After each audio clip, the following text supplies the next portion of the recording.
Which British Prime Minister sent Cripps Mission to India. So ఏ British Prime Minister Cripps మిషన్ని ఇండియాకి పంపించారు అన్నారండి. సో ఆన్సర్ వచ్చేసి Winston Churchill. So Winston Churchill గారు అయితే మనకి బ్రిటిష్ ప్రైమ్ మినిస్టర్ గారు క్రిప్స్ మిషన్ అయితే ఇండియాకి అయితే పంపించడం జరిగిందండి. సో ఇది ఎన్టీపీసీలో ప్రీవియస్గా అడిగినటువంటి బిట్ అండి. సో ఏ షిఫ్ట్లో అడిగారో కూడా అక్కడ పక్కన మెన్షన్ చేస్తున్నాను, నేను ప్రతిసారి అయితే చెప్పను. అలాగే నెక్స్ట్ బిట్ వచ్చేసి which prime Minister cent the క్రిప్స్ Mission to India in 1942. So మనకి క్రిప్స్ మిషన్ అనేటువంటిది 1942లో అయితే భారతదేశానికి అయితే రావడం జరిగిందండి. సో ఏ ప్రైమ్ మినిస్టర్ పంపించారు అని మళ్ళీ అదే క్వశ్చన్ అడిగారండి. So Winston Churchill. సో ఇది ఎన్టీపీసీలో అయితే రిపీటెడ్గా అయితే అడుగుతున్నటువంటి బిట్ అండి.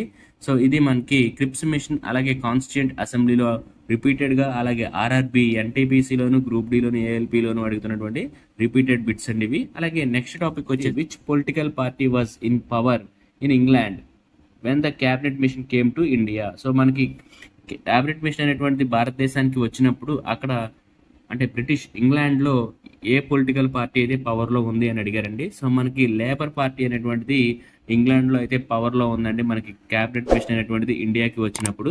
సో ఇది ఎన్టీపీసీలో అడిగినటువంటి ప్రీవియస్ బిట్ అండి. అలాగే నెక్స్ట్ బిట్ వచ్చేసి cabinet machine came to India in the year. So మనకి క్యాబినెట్ మిషన్ అనేటువంటిది ఏ సంవత్సరంలో భారతదేశానికి వచ్చింది అన్నారండి. సో మనకి క్యాబినెట్ మిషన్ అనేటువంటిది భారతదేశానికి 1946 సంవత్సరంలో అయితే రావడం జరిగిందండి, ఫిబ్రవరిలో.